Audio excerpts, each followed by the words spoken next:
अस्सलाम वालेकुम, welcome back to my YouTube channel. तो कैसे हैं आप सब लोग? उम्मीद करती हूँ कि बिल्कुल खैरियत से होंगे।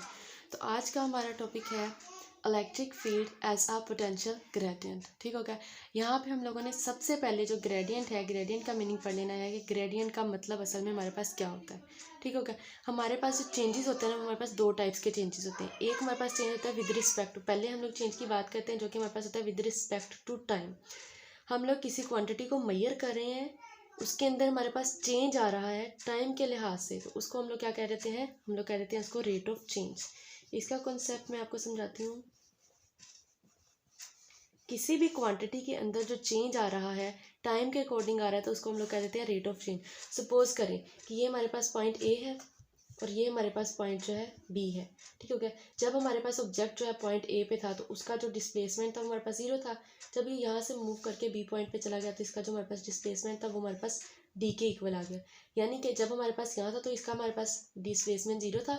जब इसने मूव कर लिया, थोड़े से टाइम के बाद जब हम लोगों ने इसकी वैल्यू नोट की, तो हमारे पास उसकी वैल्यू के अंदर चेंज आ गया।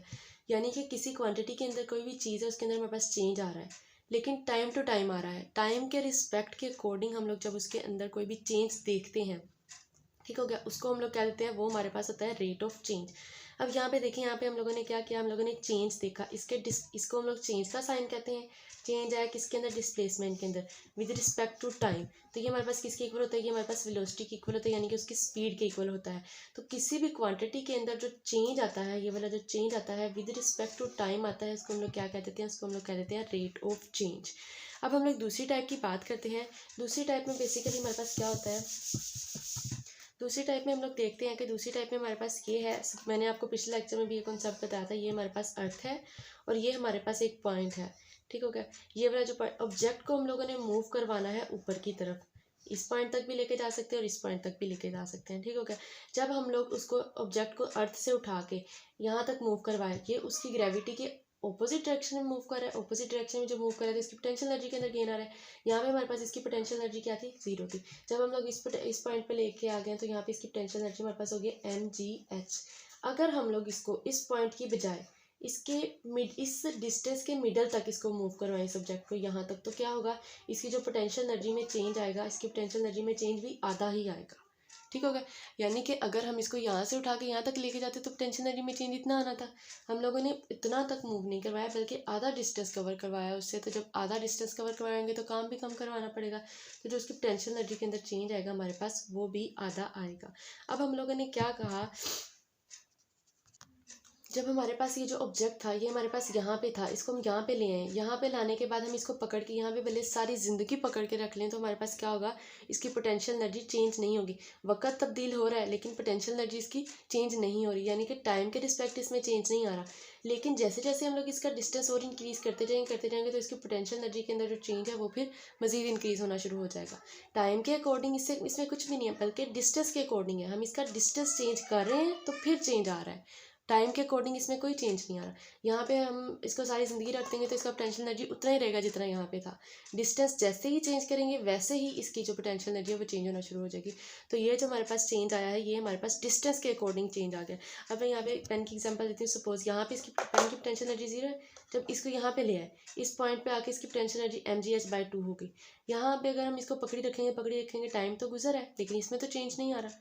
जैसे ही हम इसका डिस्टेंस चेंज करेंगे, वैसे ही इसके अंदर जो चेंज है वो भी आना शुरू हो जाएगा। जब डिस्टेंस चेंज करेंगे तो चेंज आएगा, तो इसको हम लोग कहते हैं हमारे पास जो चेंज आ रहा है विद रिस्पेक्ट टू डिस्टेंस आता है, वो चेंज जो डिस्टेंस के रिस्पेक्ट से आता है, उसको हम लोग क्या कहते हैं? वो हमारे पास होता है ग्रेडियंट। ठीक हो गया। यहाँ तक आपको समझ लग गई होगी कि ग्रेडियंट एक्चुअली में हमारे पास क्या चीज़ होती है। किसी भी क्वांटिटी के अंदर जो चेंज आता है वो डिस्टेंस के अकॉर्डिंग, यानी कि उसके डिस्प्लेसमेंट के अकॉर्डिंग आता है, वो हमारे पास होता है ग्रेडियंट। तो अब हम लोग अपने मेन टॉपिक की तरफ मूव करते हैं कि हमारे पास जो टॉपिक है वो हमारे पास है electric field as a potential gradient. ठीक हो गया। ये हम लोगों ने साइड पे एक इलेक्ट्रिक फील्ड बना लिया है, जिसके अंदर हमारे पास कुछ पॉजिटिव चार्जेस हैं और कुछ हमारे पास नेगेटिव चार्जेस हैं। और इलेक्ट्रिक फील्ड जो है उसकी डायरेक्शन पॉजिटिव टू नेगेटिव है। ठीक हो गया। अब हम लोगों ने एक टेस्ट चार्ट ले लिया है जो कि हमारे पास है क्यू नोड। क्यू नोड को जब हम लोग यहाँ पे सपोज करेंगे इसकी जो पोटेंशियल एनर्जी है वो हमारे पास इतनी है, और यहाँ पे जो हमारे पास इसकी पोटेंशियल एनर्जी है वो हमारे पास इतनी है। जब हम लोग इसको इस पॉइंट से लेके यहाँ ऊपर की तरफ मूव करवाएंगे तो हम लोग इस पर वर्क डन करवा रहे हैं। जब वर्क डन करवाएंगे तो इसकी जो पोटेंशियल एनर्जी है उसके अंदर चेंज भी हमारे पास आ रही सी बात है होगा। तो अब हम लोगों ने क्या कह देना है, इस इक्वेशन को हम लोग ऐसे लिखेंगे, डेल्टा वी ये हमारे पास क्या पोटेंशियल डिफरेंस, पोटेंशियल डिफरेंस किसके इक्वल है, वर्क डन। वर्क डन जो हम लोगों ने करवाया है इसको ए से उठा के बी तक मूव करवाने के लिए, ओवर में हमारे पास आ जाएगा क्यू नोड, चार्ज का मैग्नीट्यूड, टेस्ट चार्ज का मैग्नीट्यूड हम लोगों ने क्यू नोड लिया था, ये चीज़ हमारे पास ऐसे आ गई। डेल वी को हम लोग कैसे लिख सकते हैं, V B minus V A लिख सकते हैं, is equals to W A B over में हमारे पास आ जाएगा क्यू नोड। ठीक हो गया। अब हम लोगों ने वर्क डन देखना है कि हमारे पास वर्क डन क्या है। वर्क डन हमारे पास है डब्ल्यू ए बी, तो इसकी वैल्यू हमारे पास क्या होती है, फोर्स मल्टीप्लाई बाय डिस्प्लेसमेंट और कोस थीटा। ठीक हो गया। अब यहाँ पे आप देखिए हमारे पास फील्ड की डायरेक्शन नीचे क्या है और हम लोग वर्क डन करवा रहे हैं ऊपर की डायरेक्शन, फील्ड इस तरह है, वर्क डन करवा रहे हैं इस तरह, तो ये जो यहाँ पे एंगल बनेगा हमारे पास 180 डिग्री का एंगल बन जाएगा। तो यहाँ पे हमारे पास थीटा की वैल्यू है 180 डिग्री, तो इसकी वैल्यू यहाँ पे पुट करेंगे, A B is equals to F D cos 180 जो कि हमारे पास -1 के इक्वल होता है, W A B is equals to minus F और डी। ठीक हो गया। अब हम लोगों ने आगे देखना है, जो हमारे पास एफ़ की वैल्यू होती है, एफ़ की वैल्यू हमारे पास होती है क्यू नोट चार्ज और ई। ठीक हो गया। इसकी वैल्यू हम लोग यहाँ पे पुट कर देंगे तो हमारे पास क्या बन जाएगा, W A B is equals to minus F की वैल्यू पुट कर दो जो कि क्यू नोट ई है, और साथ में हमारे पास आ जाएगा डी। ठीक हो गया। अब हम लोगों ने क्या करना है, इस वैल्यू को उठाना है और इस इक्वेशन के अंदर हम लोगों ने पुट कर देना है। केवल जो हमारे पास इक्वेशन आई थी इसको हम लोग नाम देते हैं इक्वेशन नंबर 1 का। ठीक हो गया। ये वैल्यू उठा के हम उस इक्वेशन के अंदर पुट कर देंगे तो हमारे पास वो इक्वेशन क्या बन जाएगी, delta V is equal to work done ऊपर minus Q naught E D over में हमारे पास आ जाएगा क्यू नोट। तो यहाँ पे हमारे पास क्या हुआ, ये वाला जो क्यू नोट था क्यू नोट के साथ कैंसिल हो जाएगा, तो हमारे पास क्या चीज़ बन जाएगी, माइनस ई डी आ जाएगी। ठीक हो गया। अब इस इक्वेशन को, ये वाली जो इक्वेशन हमारे पास क्या बनी है, del V is equals to minus E D, इसको हम लोग ऐसे भी तो लिख सकते हैं ना, E is equals to minus delta V over में डी। तो ये हमारे पास क्या हो गया, electric field as a potential gradient. ये हमारे पास ई किसको डिनोट करे, इलेक्ट्रिक फील्ड को। पोटेंशियल ग्रेडियंट का मतलब मैंने आपको बता दिया, किसी भी चीज़ के अंदर, ये हमारे पास वेलोसिटी में चेंज आ रहा है, किसी भी चीज़ के अंदर जो चेंज आए विद रिस्पेक्ट टू डिस्टेंस या डिस्प्लेसमेंट, तो उसको हम लोग ग्रेडियंट कह देते हैं। तो ये हमारे पास ग्रेडियंट बन गया। तो ये इक्वेशन हमारे पास शो करवा रही है कि जो हमारे पास इलेक्ट्रिक फील्ड है वो किसके इक्वल है, नेगेटिव ऑफ पोटेंशियल ग्रेडियंट के इक्वल है। ये इस कॉन्सेप्ट से हमें क्या चीज़ पता चली है, electric field equal to negative of potential gradient. ये चीज़ आप लोगों ने बिल्कुल माइंड में रखनी है, ये चीज़, ये कॉन्सेप्ट आपके बहुत ही ज़्यादा आगे इस्तेमाल होगा, थ्रू आउट द फिजिक्स ये कॉन्सेप्ट आपका इस्तेमाल है।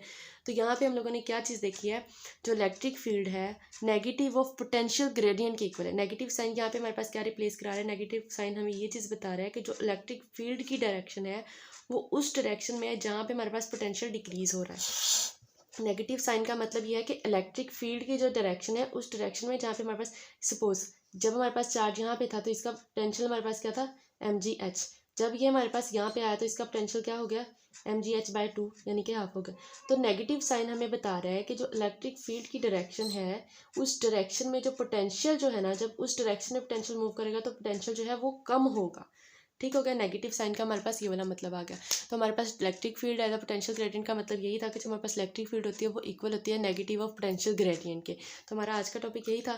तो अगर आपका इस टॉपिक में से कोई क्वेश्चन है तो वो आप मुझसे कमेंट सेक्शन में पूछ सकते हैं, और मिलते हैं अगले टॉपिक में। तब तक के लिए अपना बहुत सारा ख्याल रखिएगा। अल्लाह हाफिज़।